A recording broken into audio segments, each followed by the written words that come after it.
김연아 목사님께서 저를 또 너무 가분하게 또 소개를 해주셔서 제가 참 너무나 민망스럽고 엄둘바를 모르겠습니다. 여러분 아마 대심령을 하실 겁니다. 오늘은 제가 어떻게 이제 처음에 우리 교회를 나오게 되는지 제가 좀 배경을 먼저 말씀을 좀 드리겠습니다. 저희 가정은 원래 이 불교 유교 지방인데 제가 대학 3학년 때 개종을 했습니다. 그래서 하나님께서 어떻게 참 이 부유한 사람을 여기까지 또 인도하시는지 그 놀라운 하나님의 섭리의 사건을 좀 말씀드리겠습니다. 오늘 제목은 하나님께서 왜 이 지구를 창조하셨는가, 그 로마서 16장 25절 27절에 있는 본문을 중심으로 제가 말씀을 좀 드리겠습니다. 나의 복음과 예수 그리스도를 전파함은 영세 전부터 감추었다가 이제는 나타내신 바 되었으며 영원하신 하나님의 명을 쫓아 선지자들의 글로 말미암아 모든 민족으로 믿어 순종케 하시려고 알게 하신 바 그 비밀의 계시를 쫓아 된 것이니 이 복음으로 너희를 능히 경고케 하실 지혜로우신 하나님께 예수 그리스도로 말미암아 영광이 세세 무궁토록 있을지어다. 아멘. 여기 이제 영세 전부터 감추었다가 하는 이 말씀하고 그 비밀의 계시를 쫓아된 것이니 이 내용이 이제 오늘 설교의 결론 부분을 나중에 말씀을 드리고 합니다. 저는 우리나라 최남단 경상남도 통영군 욕지도로 하는 그 작은 섬에서 태어났습니다. 원래는 저희 이 고향에는 사슴이 옛날에 많아가지고 일본 사람들이 여기 와서 사냥을 하고 사슴을 다 많이 잡아가고 그렇게 해서 원래 이름이 녹도인데 어떻게 일본 사람들이 이름을 그렇게 별로 듣기 좋지 못한 그런 적시더라고요. 이름을 제가 참 이야기할 때마다 좀 민망스럽습니다. 저는 저희 그 할아버지가 이 남쪽에 작은 섬으로 이사로 가 있어 제가 거기에서 이제 태어나고 제 아버지도 이제 독자로 이제 태어나 있습니다. 지금 가만 생각해 보니까 그 당시에는 1900 60년도 그 50년 그 당시에는 우리나라가 굉장히 가난하고 힘들었죠. 그래서 이 섬으로 가면 이제 바다에 가면 고기를 낳고 육지에 올라오면 이제 논에다 배를 심고 밭에 또 고구마 심어 가지고 이 먹고 사는 일에는 전혀 이제 지장이 없기 때문에 또 남쪽에 대해서 이제 날씨가 따뜻하니까 일부러 또 연료비도 작게 들고 모든 걸 아마 계산해가지고 섬으로 가신 것 같아요. 그래서 이제 어릴 때부터 제가 뭐 사는 데는 전혀 뭐 어림없이 풍족하게 이제 지냈습니다. 근데 여름이 되면 저희 택마당이라고 그 벼를 이렇게 수확해가지고 이제 도리깨라고 하죠. 그걸 털어가지고 이제 말리는 그 택마당이 있었는데 거기에 이제 온 식구들이 멍석을 펴놓고 잠을 잤습니다. 그래서 이제 이 하늘을 쳐다보면 그때는 뭐 공해도 없고 너무나 하늘이 맑고 하니까 얼마나 많은 별들이 또 은하수가 흐르고 그 장면을 이제 제가 바라보면서 무엇인가 저희 마음속에 영혼을 사모하는 생각이 이제 생겼습니다. 나중에 보니까 이제 전도서 3장 11절에 그 말씀이 이제 나오겠습니다. 하나님이 모든 것을 지으시되 때를 따라 아름답게 하시고 또 사람에게 영원을 사모하는 마음을 주시느니라. 그래서 하늘에 이제 수많은 별들을 바라보면서 저희 마음속에 우리가 살고 있는 이 지구도 저 모래알처럼 많은 별들 가운데 하나인데 우리처럼 똑같이 생긴 다른 세계가 또 있지 않을까, 날 그것이 제가 궁금했습니다. 그래서 독일의 그 하이네 시인이 그 쉽게 나오는 말씀처럼 저 찬란히 빛나는 별들 너머로 누가 살고 있을까? 사람은 어디로부터 와서 어디로 가는 것일까 하는 그 말씀이 저희 머리 가운데 계속 그냥 떠오르기 시작했습니다. 사람이 죽으면 또 어디로 가는 것인가? 저 수많은 별들 너머로 정말로 사람이 사는 장소가 있을까? 뭐 그때는 제가 뭐 교회도 나가지도 안 했고 뭐 저희 뭐 할머니 어머님 따라서 이제 절에 이제 자주 다니고 유교 관습에 뭐 한 뭐 1년에 10번 이상 제사를 드리면서 제가 자라났기 때문에 이 성경도 저는 전혀 알지도 못했고 기독교에 대해서는 뭐 전혀 알지 못하고 성장했습니다. 근데 제가 이제 대학을 들어가면서 제가 서울에서 이제 하숙을 했습니다. 제가 임원동에 제가 하숙집에 들어갔었는데 그 주인이 우리 제7일 안식일 예수재림교인이었어요.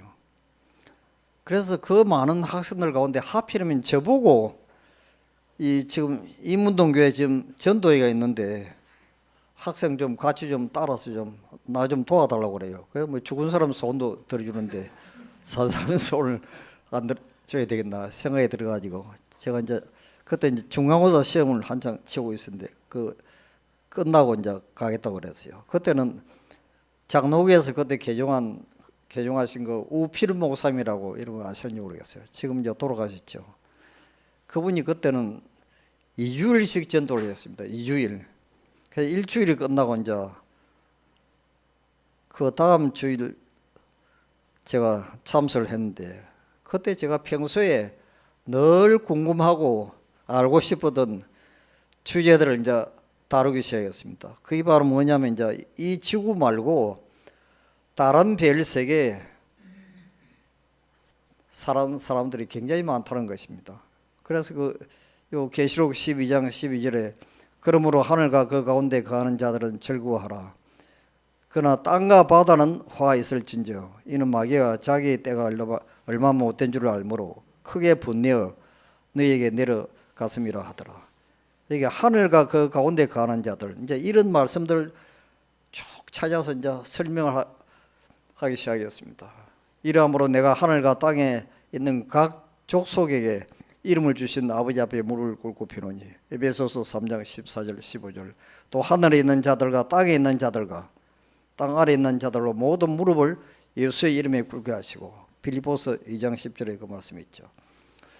자, 히브리서 또 1장 2절 또 저로 말미암아 모든 세계를 지으셨느니라. 그러니까 이 지구를 포함해서 다른 별 세계를 또 사람이 사는 세계를 지었다는 것이죠. 또 히브리서 12장 22절 23절을 보면 그러나 너희가 이런 곳은 시온산과 살아계신 하나님의 도성인 하늘의 예루살렘과 천만 천사와 하늘에 기록한 장자들의 총회와 이 장자들의 총회라는 말이 나옵니다. 하루는 하나님의 아들들이 와서 여호와 앞에 섰고 사단도 그들 가운데 왔느니라.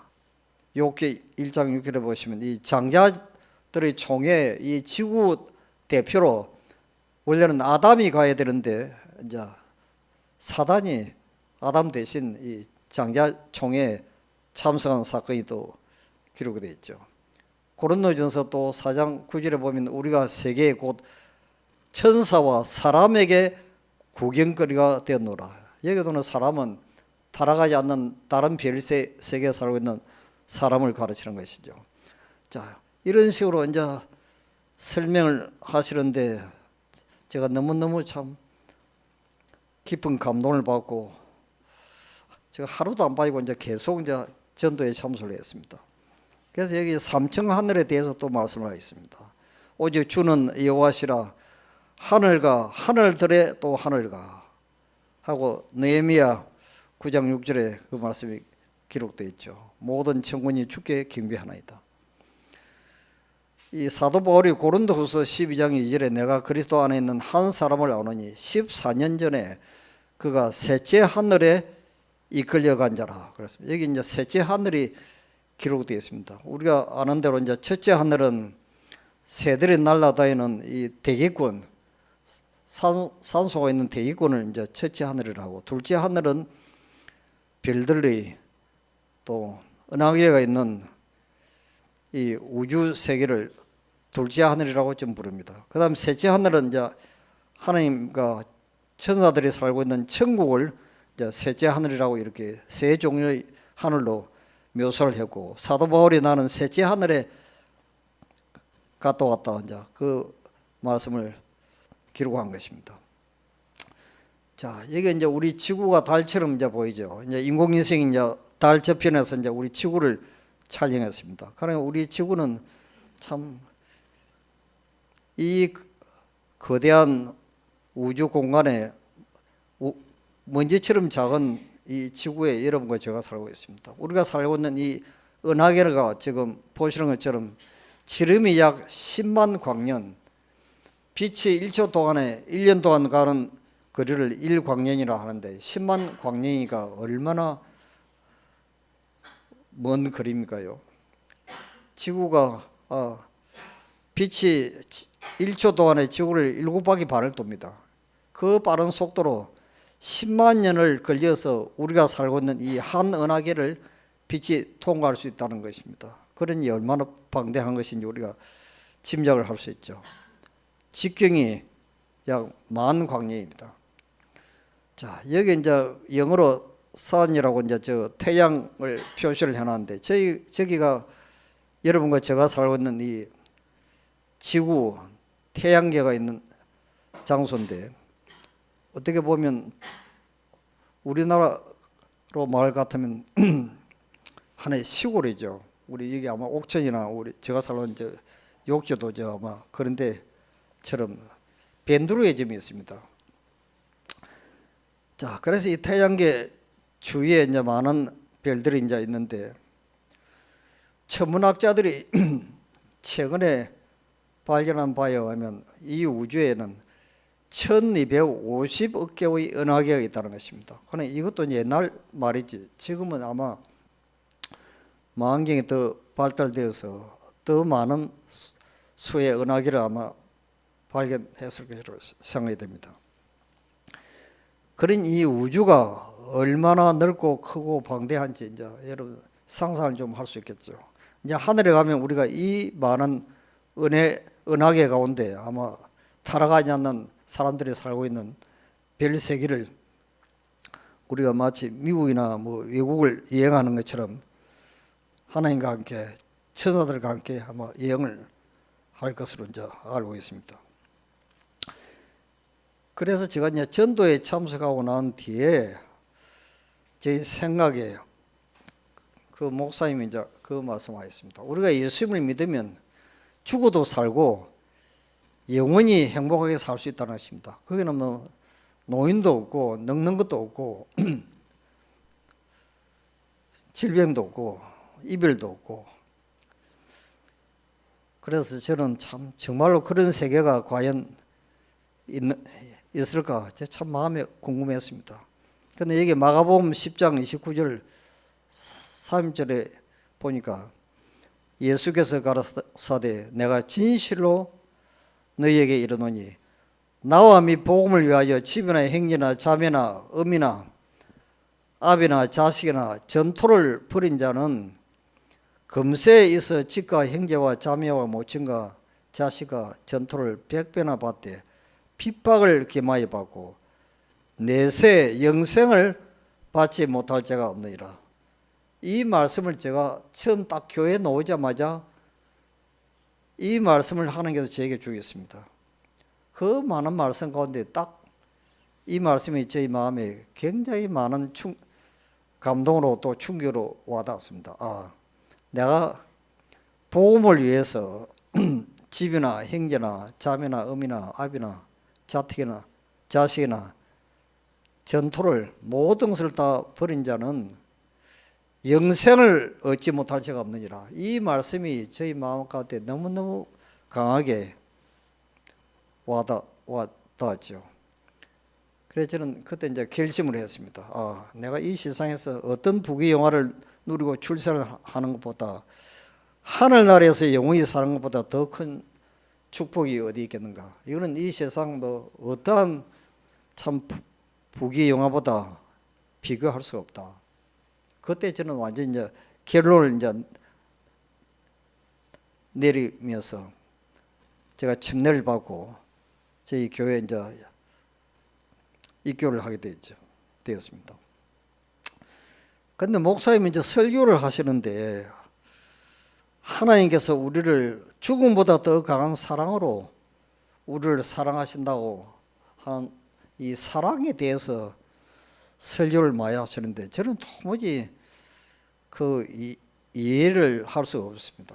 그게 무슨 사랑인지 저 두뇌로서는 도무지 이해가 가지 않았습니다.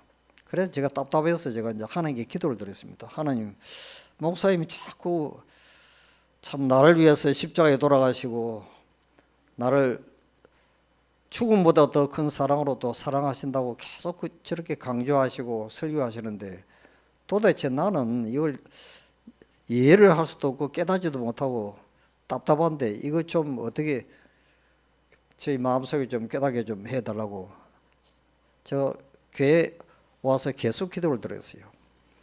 그때 이제 창세기 3장 8절 9절 말씀을 저희 마음에 이제 감동을 주겠습니다. 그들이 날이 선을 할 때 동산에 거니시는 여호와 하나님의 음성을 듣고 아담과 그 아내가 여호와 하나님의 낯을 피하여 동산 나무 사이에 숨은지라. 그래. 자, 이게 날이 서늘할 때 나중에 이제 보니까 이 날이 서늘한 시간은 그 고대 이스라엘 백성들이 양을 잡아서 성소에 와서 제사 드리는 시간이었습니다. 그런데 이 날이 서늘한 이 시간은 예수님이 금요일 오후 3시에 우리 죄인들의 죄를 위해서 십자가에 돌아가신 그 시간이었죠. 여기서부터 저는 이제 이 창세기부터 이제 하나님의 사랑을 조금씩 이제 깨달아가기 시작했습니다. 그런데 하나 결정적인 거는 그 9절에 나오는 말씀이었습니다. 여호와 하나님이 아담을 부르시며 그에게 이르시되 네가 어디 있느냐? 네가 어디 있느냐? 자, 이 말씀을 통해서 저희 마음속에 굉장히 중요한 하나님께서 나를 얼마나 사랑하시는지, 나를 얼마나 찾고 계시는지 그 놀라운 하나님의 사랑을 저에게 이제 깨닫게 해주셨습니다. 그게 바로 무엇이냐면 저희 집에 이제 농사가 많기 때문에 소를 키웁니다. 이 소가 이제 새끼를 1년에 한 마리씩 이렇게 낳죠.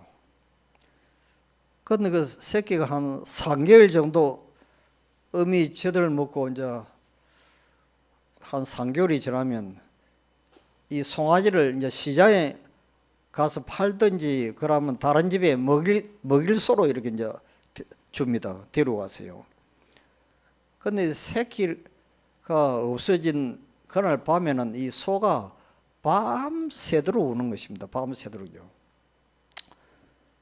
말하면 바로 옆에 있는 자기 새끼가 이제 없어지기 때문에 그 공허감을 말로 표현할 수가 없는 것이죠. 짐승이지만도 그 자기 옆에 있던 새끼가 갑자기 이제 없어지니까 그 허전한 파도처럼 밀려오는 그 허전한 감정을 도무지 견딜 수 없어서 밤새도록 우는데 그걸 제가 어릴 때부터 그걸 들었습니다.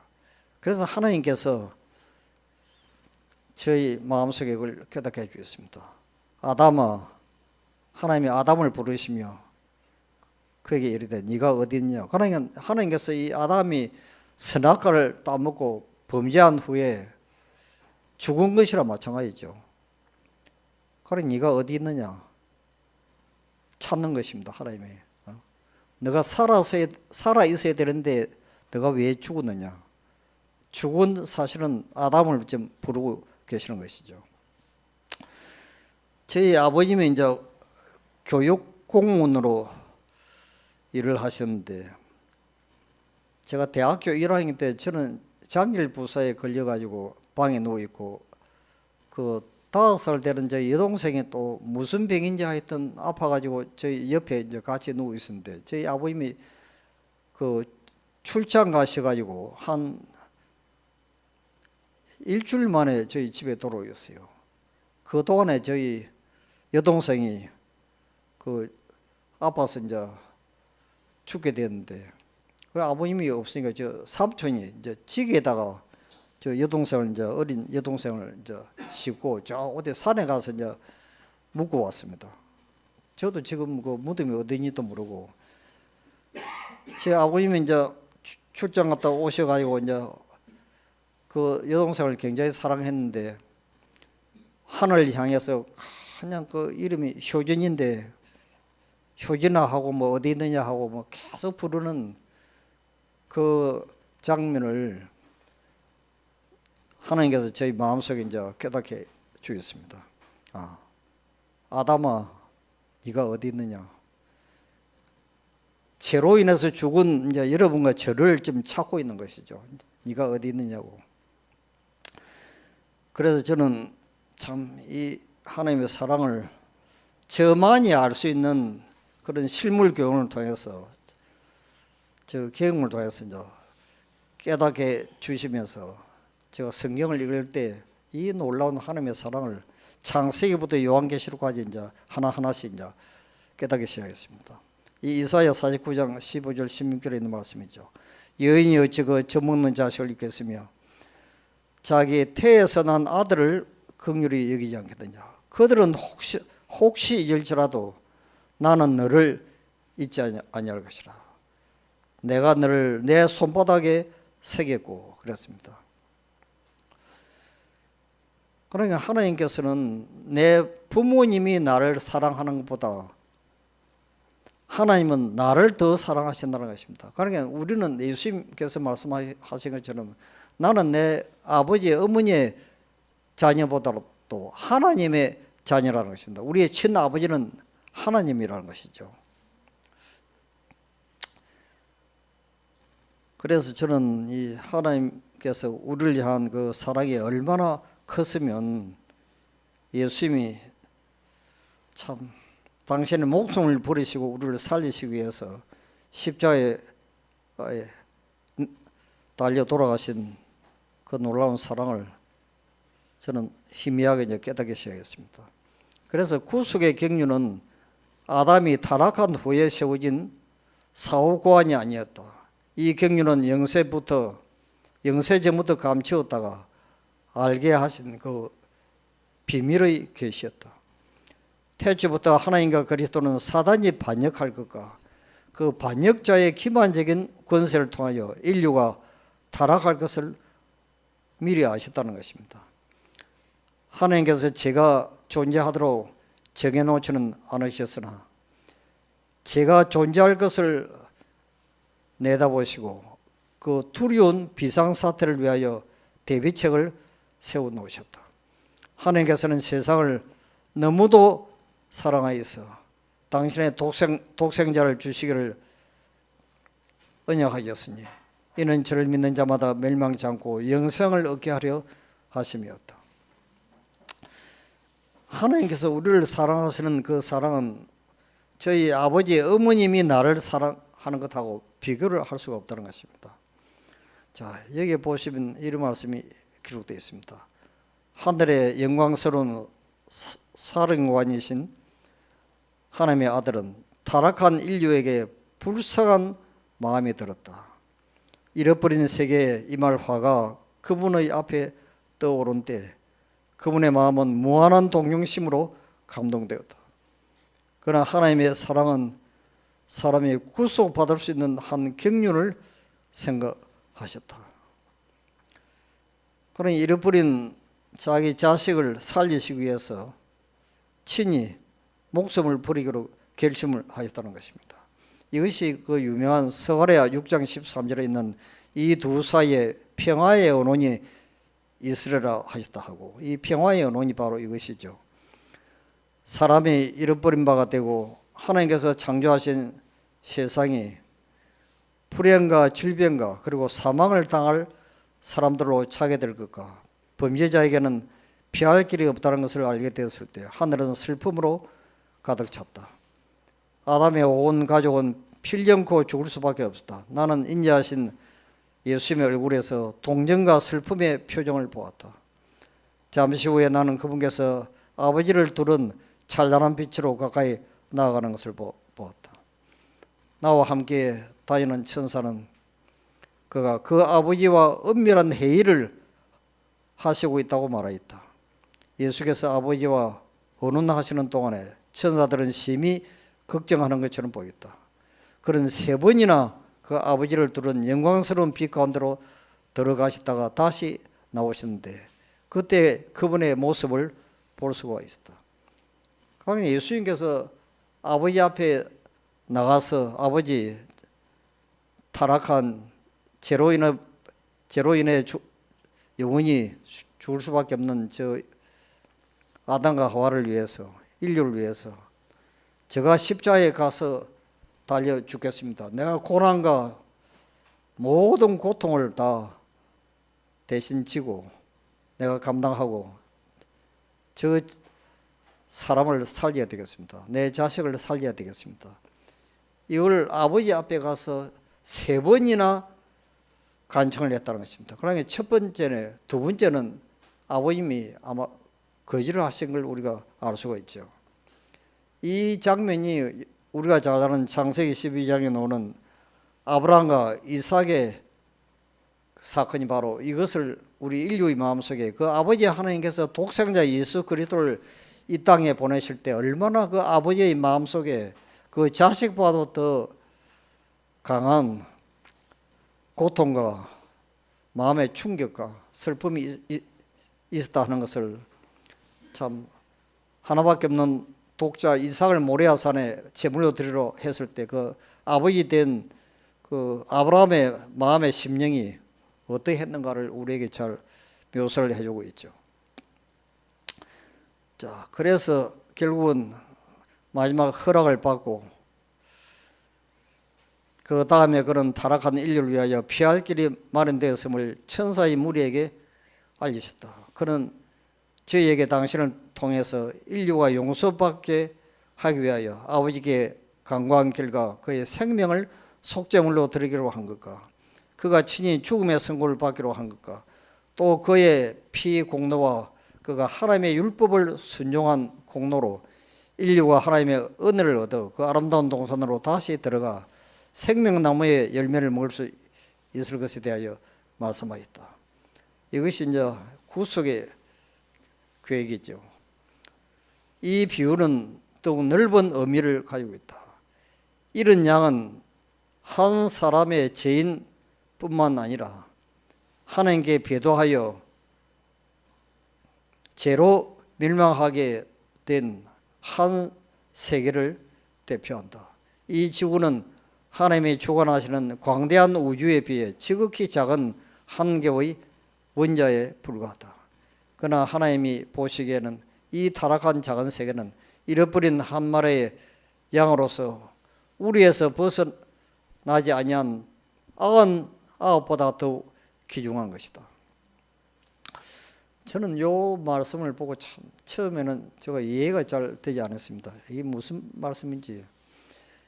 여기는 참 이 광대한 별의 세계 가운데 타락하지 않는 거민들이 이제 얼마나 많이 살고 있는지 우리가 이 한 문장을 통해서도 우리가 알 수가 있죠. 죄로 인해서 타락한 장소는 이 지구밖에 없다는 것입니다.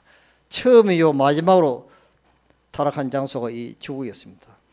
그분께서는 이 세상을 위하여 하늘에 있는 죄 없는 세계, 즉 당신을 사랑하는 99의 세계를 대해 두시고 우리의 허물로 인하여 찔림을 받고 우리의 죄악을 인하여 상함을 받으시기 위하여 이 세상에 오셨다.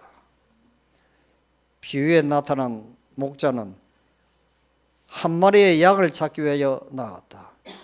그러므로 비록 잃어버린 영혼이 단 한 사람이 되더라도 그리스도께서는 그 한 영혼을 위하여 돌아가였을 것이다. 자, 여러분 이 장면을 보시기 바랍니다. 이 지구에 지금 70억 이상의 인구가 있습니다. 그 중에 단 한 사람만 죄를 짓고 죽을 수밖에 없다 할지라도 그 한 사람을 위해서라도 예수님이 이 지구에 오셔서 갈바리 십자가에서 고통을 당할 것이었다는 것입니다. 여기에서 우리는 이제 두 가지 사실을 이제 하나 발견할 수 있습니다. 하나는 하나님께서 얼마나 우리 사람을 사랑하였으면 이런 말씀을 하셨는지 그걸 우리가 지금은 실감이 잘 나지 않습니다. 아마 우리가 하늘에 가면 이 하나님의 놀라운 사랑에 대해서 아마 날이 갈수록 더 깊이 끝없이 아마 또 다시 배우게 될 것입니다. 자, 또 한 가지 이유가 있죠. 이것이 이제 여기에 나오는 죄의 기운에 대한 이야기입니다. 여러분, 완전하게 창조함을 받은 아담이 타락을 했습니다. 죄를 지고 타락을 했죠. 또 사람보다 더 완전하게 창조함을 받은 천사가 하늘에서 죄를 지고 또 쫓겨났습니다. 그 천사들 중에서도 하나님의 보좌에 가장 가까이 있었던 그 루스벨이 반역을 일으키고 하나님과 전쟁을 일으켜서 또 하늘에서 쫓겨났죠. 여러분 우리가 이해를 할 수 없습니다. 어떻게 완전하게 창조한 이 사람이 타락을 할 수 있으며 또 사람보다 더 완전하게 만든 천사가 어떻게 죄를 지을 수 있는가? 이거는 도무지 이해할 수 없는 하나의 수수께끼입니다. 자, 그래서 지금 하늘에 전쟁이 있으니 미가엘과 그의 사자들이 용으로 더불어 싸울세. 용과 그의 사자들도 싸우나 이기지 못하여 다시 하늘에서 저희의 있을 곳을 얻지 못한지라. 큰 용이 내어 쫓기니 그의 사자들도 저희와 함께 내어 쫓기니라.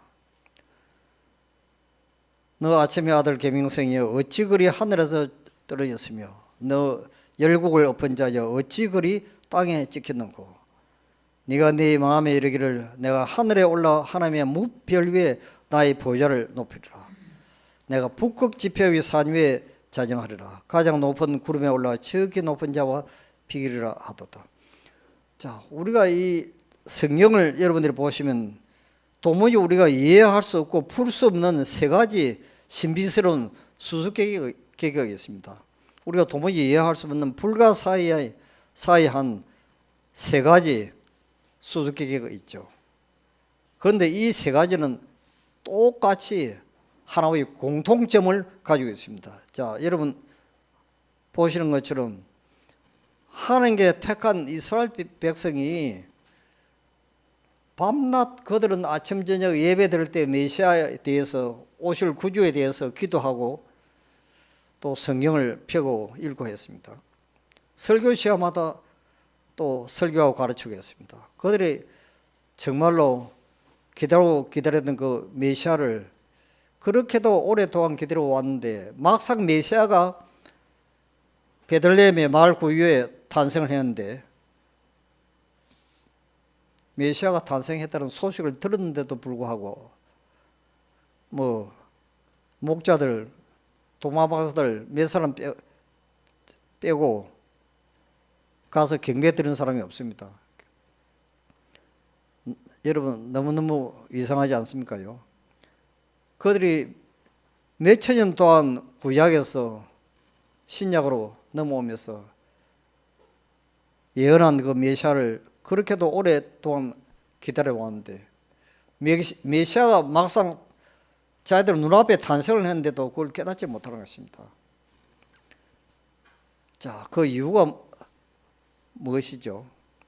메시아의 강림을 갈망하기는 하였지만 유대인들은 메시아의 사명에 대하여 참된 개념을 전혀 갖지 못했다. 그들은 죄로부터의 구속이 아니라 로마로부터의 해방을 얻으려고 했었다.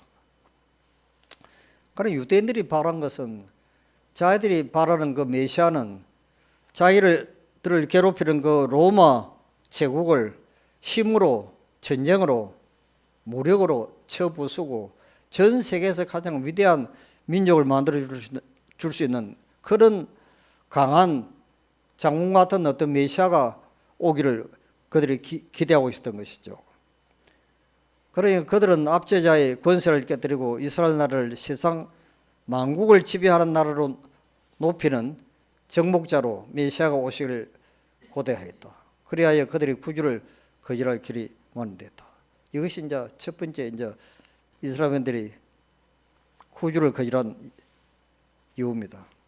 그래서 그들은 현세적인 위대함에 그들의 소망을 고정시켰다는 것입니다. 현세적인 위대함, 지위, 부귀, 영화, 또 전 세계에서 가장 뛰어난 민족이 되기를 이제 기대한 것이죠.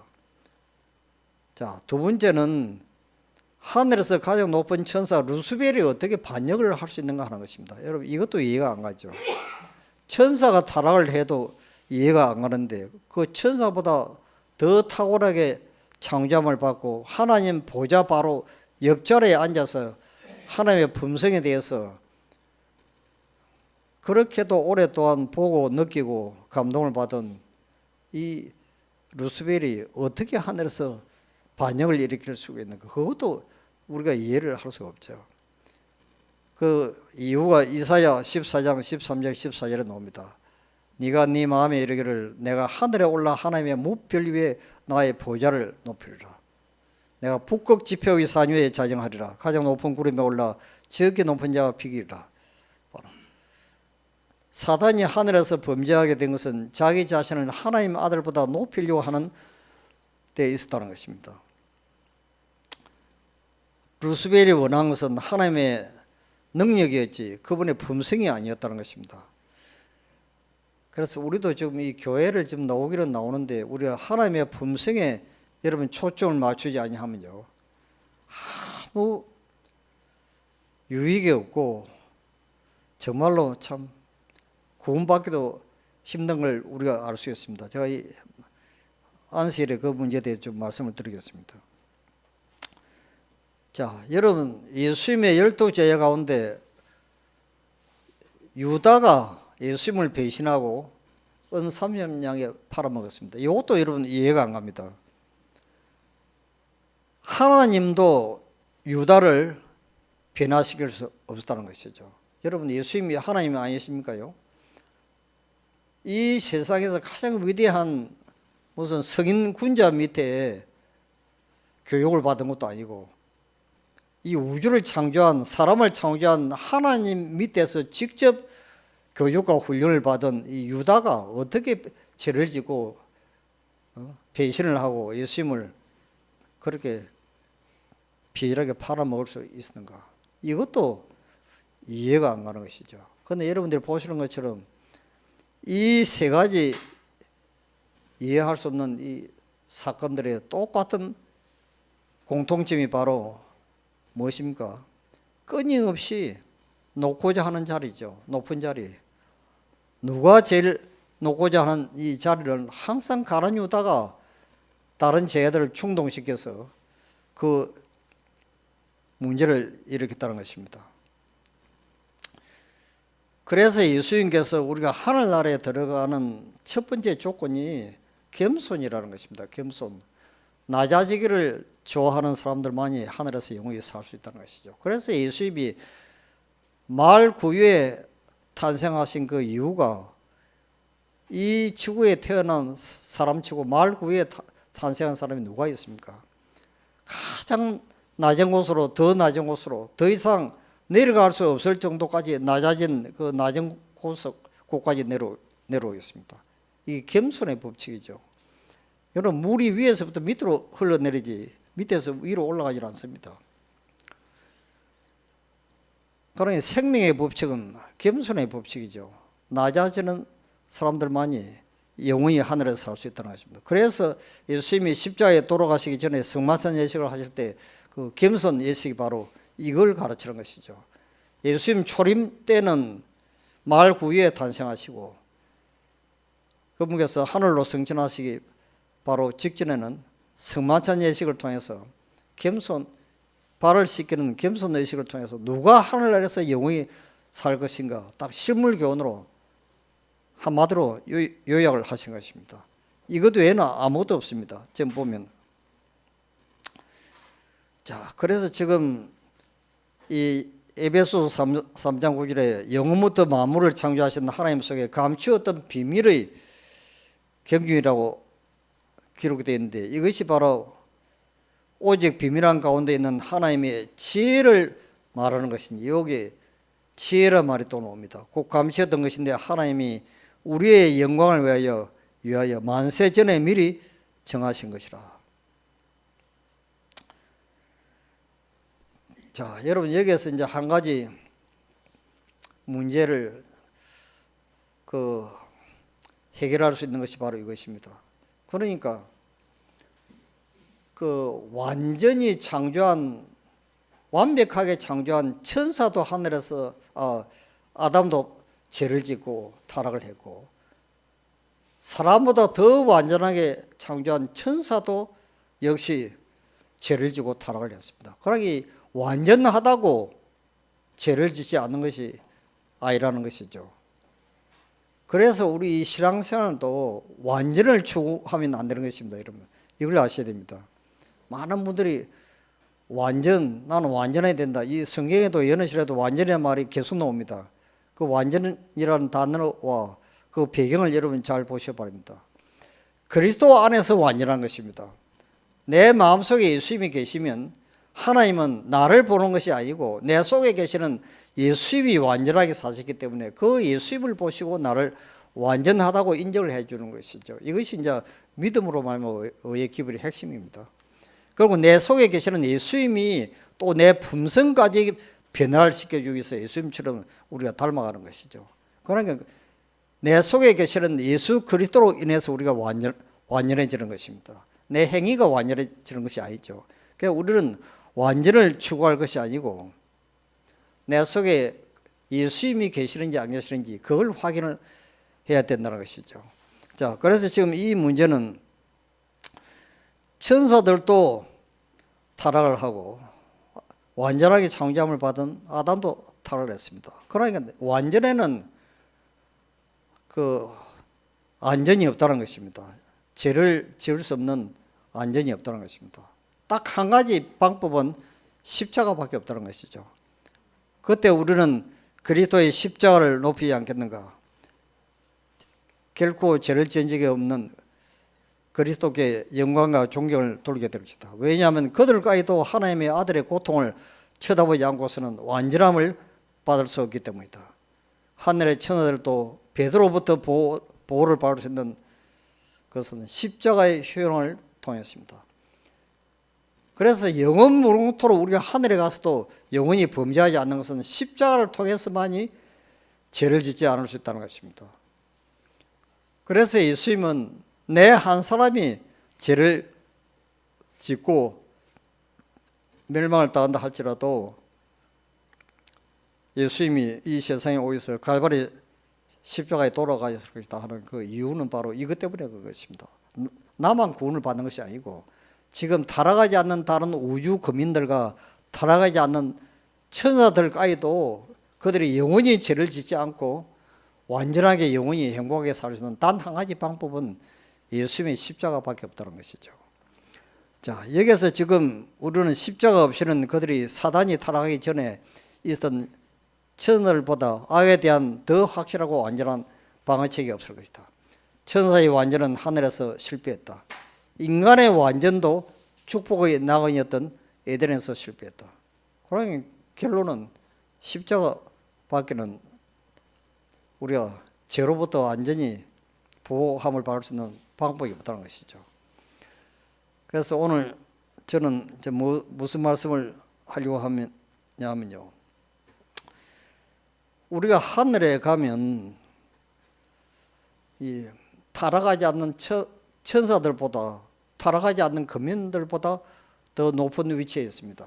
자, 여기 보면 이런 말씀이 나오죠. 이 사람들이 하늘에서 나의 위치와 나와 연합했던 천사들의 위치를 차지할 것인가. 하늘에서 3분의 1의 천사들이 쫓겨났습니다. 그 자리를 이제 구속함을 받은 여러분과 제가 그 자리를 이제 메우게 될 것인데, 하나님의 형상과 일치되기 위해서는 모든 사람에게 도무지 타락한 일이 없는 천사들보다 더 높은 자리에 앉게 하는 하늘의 보배와 탁월한 권능을 부여해 주실 것이다 그랬습니다.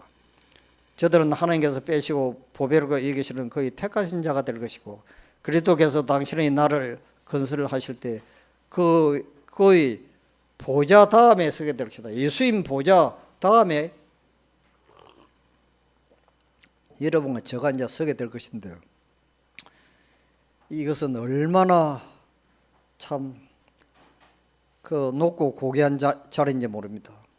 죄로 인해서 타락한 이 지구가 비록 죄로 인해서 우리가 불행과 고통을 당하지만은 예수님을 인해서 그분의 보혈로 구원을 받아 하늘에 가면 말할 수 없는 참 영광을 이제 누리게 된다는 것입니다. 그래서 결국은 이제 완전하게 창조함을 받은 사람과 천사도 타락을 했기 때문에 이 지구의 그 하늘의 도성이 지구로 자리를 지금 옮깁니다. 그렇죠? 계시록 21장 2절에 보니까 또 내가 봄이 거룩한 성새 예루살렘이 하나님께로부터 하늘에서 내려오니 그 예비한 것이 신부가 남편을 위하여 단양한 것 같더라. 하늘의 그 도성이 수도가 바뀝니다. 지구로 내려옵니다. 왜냐하면 이 지구에서 예수님이 십자가에 돌아가시고 얼마나 많은 고난을 당하시고 하나의 영원한 기념비로 이 지구가 온 우주의 이제 수도가 되면서 지금은 하나님의 보좌를 중심으로 별들이 지금 전체가 운행을 하고 있는데, 나중에는 이 지구가 하나님의 보좌가 되면서 이 지구를 온 우주가 천재들이 다시 그 위치를 바꾼다고 이제 기록이 되어 있습니다. 그래서 화해분이 계시 가운데 본 이 장면이 바로 오리온자의 열린 공간이 바로 이것이죠. 이 신문에도 이제 그때 북변 하늘의 빈 공간에 그때 여기 보시면 북두 칠성뒤 지름이 3억 광년이나 되는 공간이 있다고 이야기했습니다. 이 나사에서 더 자세하게 이제 이 장면을 이야기를 했죠. 가까이 가서 찍은 사진이, 자 여기 보시면 이 성우는 중앙부에 열린 공간이었는데 그것에 대해서 로엔산 간척 소장이었던 에드가 L. 라킨 박사가 1914년에 다음 같은 기사를 발표했다. 저자는 가장 놀랍고 충격적인 별들 사이 공간의 깊은 오리온자 안에 있는 거대한 굴10년 속을 따라 탐험하는 일에 독자를 조력자로 초청한다. 최근의 발견에 의하면 이 열린 공간의 직경이 19조 마일 정도이고 깊이는 51조 마일이나 된다고 한다. 이 동굴은 인간의 눈에 보이는 가장 아름다운 대상이다. 기둥, 원주, 벽, 종류석, 석수 모양 등 여러 모양의 형체들이 깊고 깊은 속에 자리 잡고 있다. 이것들은 진주빛으로 화려하게 빛나고 있다. 그러므로 우리는 의심 없이 이 접근할 수 없는 저 속에나 아니면 그 뒤 어디인가 하나님의 보좌와 하늘이 있다고 믿는다고 진술하고 있다. 그러니까 이 천문대에서 본 이 사진에 그 열린 그 공간이 너무너무 아름다워서 틀림없이 저 속에 가면 하나님의 보좌가 있다고 나는 믿는다고 이제 과학자가 글을 쓴 것입니다. 이것은 실제로 1848년 12월 6일 화해분이 계시고온데 본 장면이죠. 무거운 먹장 구름들이 일어나 서로 부딪히고 맞부딪히고 대기층이 갈라져 밀려 나갔다. 그때 우리는 오리온 성자의 열린 공간을 볼 수가 있었는데 거기로부터 하나님의 음성이 들려 나왔다. 바로 그 열린 공간을 통하여 거룩한 도성이 하늘에서 내려올 것이라고 아주 분명히 이제 기록을 했습니다. 아주 놀라운 사건이죠. 그래서 이 제후의 저주 아래서 하나님의 영광스러운 창조물 가운데 한 오점이 되었던 이 작은 세계는 하나님의 우주 안에 있는 다른 모든 세계보다 더욱 영광을 받게 될 것이다. 그러니까 우리가 하늘에 가면 예수님 오직 한 가지 기념물이 남게 될 것인데 주님께서 상하신 머리와 이 손에 못 박히신 그 상처를 영원히 가지고 계신다고 기록을 하고 있습니다. 이것이 하박국 선지자가 3장 4절에 기록한 것이죠. 선지자 하박국은 영광의 그리스도를 바라보고 광선이 그 옆구리에서 나오니 그 걸렁이 그 속에 감춰도다 고 말한다. 이 상처받은 손과 창에 찔린 옆구리를 하늘의 광선이 거기에서 나오는데 이것을 영원한 기념비로 가지고 계시면서 이 온 우주에는 다시는 죄를 짓는 사람들이나 천사들이 더 이상 나타나지 않는다는 것입니다. 자, 그래서 제가 한 이야기를 하고 제가 마치겠습니다. 백 위에 십자라고 하는 이야기였습니다. 한 수영 전문가가 대학생들에게 수영과 다이빙을 가르치고 있다. 그 어느 날 밤 그런 웬일인지 잠을 이룰 수가 없었다. 한참 동안 뒤척거리다가 그는 한바탕 운동, 수영이나 하고 오면 잠이 오겠지 하는 생각으로 벌떡 일어나서 수영장으로 나갔다. 후에 그는 다음과 같이 말하였다. 나는 전기불을 켜지 않았다. 나는 수영장의 구석구석을 사사히 알고 있었고 지붕은 유리로 되어 있었기 때문에 구태의 전기를 켤 필요가 없었다. 달빛이 나의 등 뒤쪽에서 비쳐들어와 그 수영장의 반대편 끝의 벽에다 내 몸의 그림자를 그려주고 있었다. 나는 다이빙대에 올라 이제 곧 다이빙을 하려 하고 있었다. 나의 그림자를 바라보면서 내가 나의 두 팔을 옆으로 뻗었을 때 맞은편 벽에는 완전한 십자가의 모양이 나타나는 것이었다. 바로 그 순간 나는 나의 동작을 멈추었다. 왜 그때 내가 다이빙을 하지 않았는지 나는 설명할 수가 없었다. 나에게는 아무런 위험의 징후가 느껴지지 않았다. 단지 그 십자가의 형태의 그림자를 바라보면서 가만히 서 있는 동안 나는 그리스도의 십자가와 그 의미를 생각하기 시작했다. 나는 아직 그리스도인이 아니었다. 그러나 어릴 때 배운 찬미가의 가사가 어렴풋이 머리에 떠올랐고 나도 모르게 그 찬미 곡조를 흥얼거리고 있었다. 십자가 십자가 내가 처음 볼 때 나의 마음의 고통을 쟀네요. 그 만왕의 왕 내쫓기사는 그 유명한 찬미죠. 정말 이제 나는 그 다이빙 때 얼마나 오랫동안 그런 자세로 서 있었는지 그리고 왜 다이빙을 하지 않았는지 알 수가 없었다. 마침내 나는 그 다이빙 때로부터 그냥 내려와서는 그래서 수영장 뚝을 따라 계단이 있는 곳으로 갔다. 그리고는 계단을 밟으면서 수영장 안으로 들어갔다. 그런데 이게 웬일인가? 나의 맨발에 닿아야 할 물은 없고 수영장 바닥에 매끈하고 차가운 타일이 밟히는 것이 아닌가. 후에 알고 보니 그 전날 저녁에 그 수영장의 관리인이 수영장에 물을 완전히 빼고 깨끗이 청소해 놓은 것이었다. 그러나 나는 그것을 전혀 알지 못하고 있었던 것이다. 그저야 나는 만약 조금 전에 내가 다이빙을 했더라면 그것이 바로 나의 최후의 다이빙, 곧 죽음의 다이빙이었을 것이라는 사실을 깨달았다. 그날 밤 그 벽 위에 나타났던 그 십자가가 나를 구원한 것이었다. 생명을 구해 주신 하나님의 자비에 대하여 나는 깊은 감사를 드리고 이어서 나는 바로 그 차가운 타일 바닥에 무릎을 꿇고 그 십자가의 그리스도께 나의 영혼을 구원해 주실 것을 기도하였다. 그날 밤 나는 이중의 구원을 경험하였다. 예, 우리가 이 십자가만이 모든 죄로부터 우리를 구원할 수 있고 모든 사망으로부터 우리를 구원할 수 있고 영원히 행복하게 살 수 있는 단 한 가지 방법은 예수님의 십자가 보일 밖에 없다는 것입니다. 자, 제가 기도 마치겠습니다. 하늘에 계시는 아버지, 오늘 저희 우리는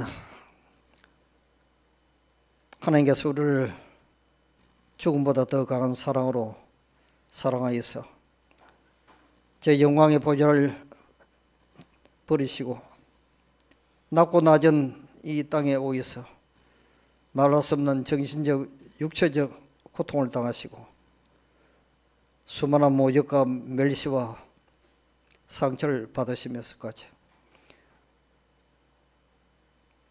저와 우리 모두를 구원하시기 위해서 얼마나 큰 사랑을 우리에게 베풀어 주셨는지 그 놀라운 하나님의 무한한 사랑에 대해서 조금이라도 또 깨닫게 도와주셔서 너무나 감사합니다.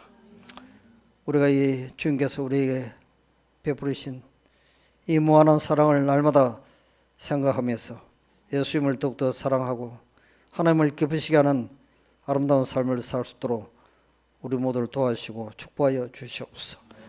귀하신 예수님 이름으로 간절히 비옵나이다. 아멘.